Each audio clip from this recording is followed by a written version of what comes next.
दो place a और B हैं, इनके बीच की दूरी 30 किलोमीटर है।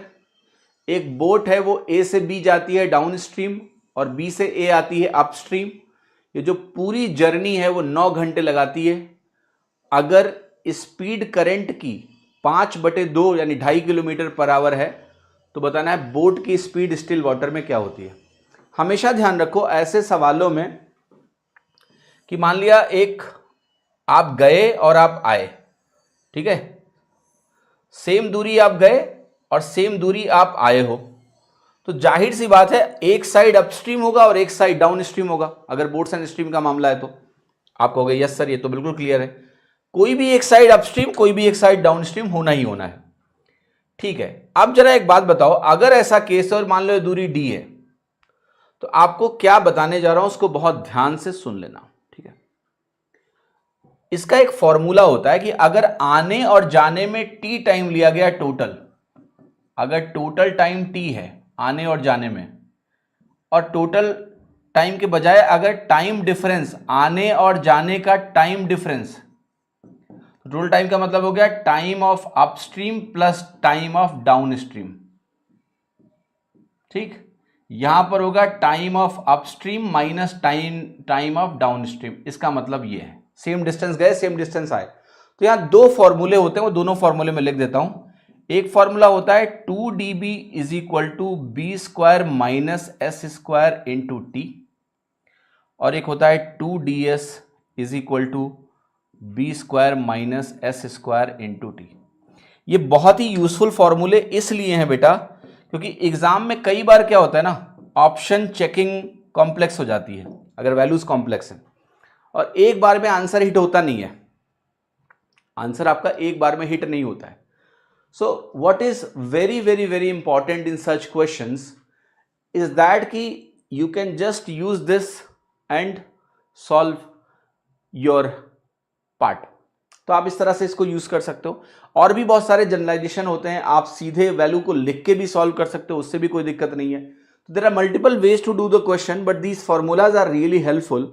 और अगर आप इनको ध्यान रखें तो बहुत अच्छी बात है, ना रखें तो ज़्यादा तकलीफ होगी एग्जाम में। तो ध्यान रखो, इसी में वैल्यू डालते हैं। चलो यहां पर ये वाला केस है, ये केस बनेगा आपका ट्वाइस ऑफ डी। डी की वैल्यू आपको 30 दी है, 30 लिखो। बी की वैल्यू बी है, बी लिखो, बी ही निकालना है। यहाँ बी स्क्वायर है माइनस एस स्क्वायर आपका बन जाएगा 25/4 क्योंकि 5/2 का होल स्क्वायर बनेगा और टी की वैल्यू 9 दी है, 9 रख दिया। अब यहाँ काम होता है बस सॉल्व करना, तो सॉल्व कर लो। ठीक है, कैसे करेंगे? क्वाड्रेटिक बनेगी, बना लो यार। 3 3 का 9 बनेगा, 3 से काटोगे यहाँ 10 बनेगा। ये 20b है, 4 से गुणा होगा तो बन जाएगा 80b, 4 से गुणा होगा तो ये बनेगा 4b स्क्वायर माइनस 25 और यहाँ 3b है। तो फाइनल जो क्वाड्रेटिक इक्वेशन बनेगी वो बनेगी 12b square minus 80b minus 75 बराबर 0। 12 इंटू 75 अगर आप निकालते हो बेटा तो 25 इंटू 12 300 होता है। ये 25 का भी 3 गुना है तो ये 900 है। अब आपके पास जो वैल्यू है बेसिकली वो -900 है। -900 को कैसे तोड़ें कि -80 आए? तो आप कहोगे -90 और +10, प्रोडक्ट -900 हो गया और यहां -80 आ गया। तो जरा फटाक से कर लेते हैं यहां पर।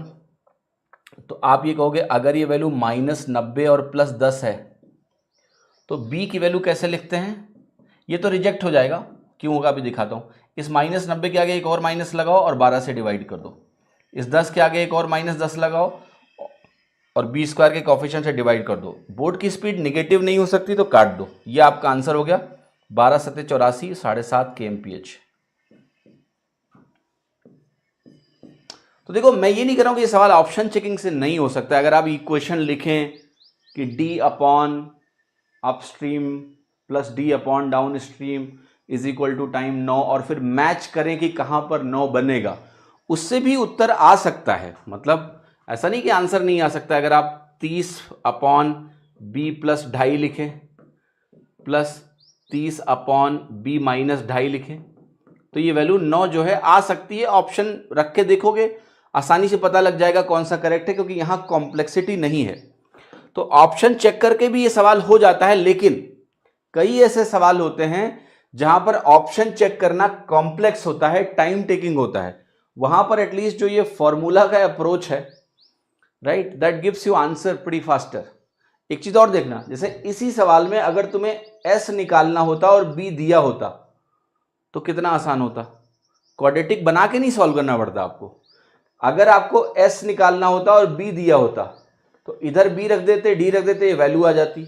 यहां सिर्फ एक वेरिएबल था एस, उसकी पावर 2 थी, आसानी से सॉल्व हो जाती, right. So this formula is useful. बाकी ये भी तरीका है जहां पर आप खुद वैल्यू रख के ट्राई करो। जैसे यहां अगर आप 15 रखोगे तो नहीं मैच करेगा, लेकिन चेक करना पड़ेगा ना, 7.5 पे मैच कर जाएगा तो आप कहोगे 7.5 करेक्ट है। So up to you, what do you want.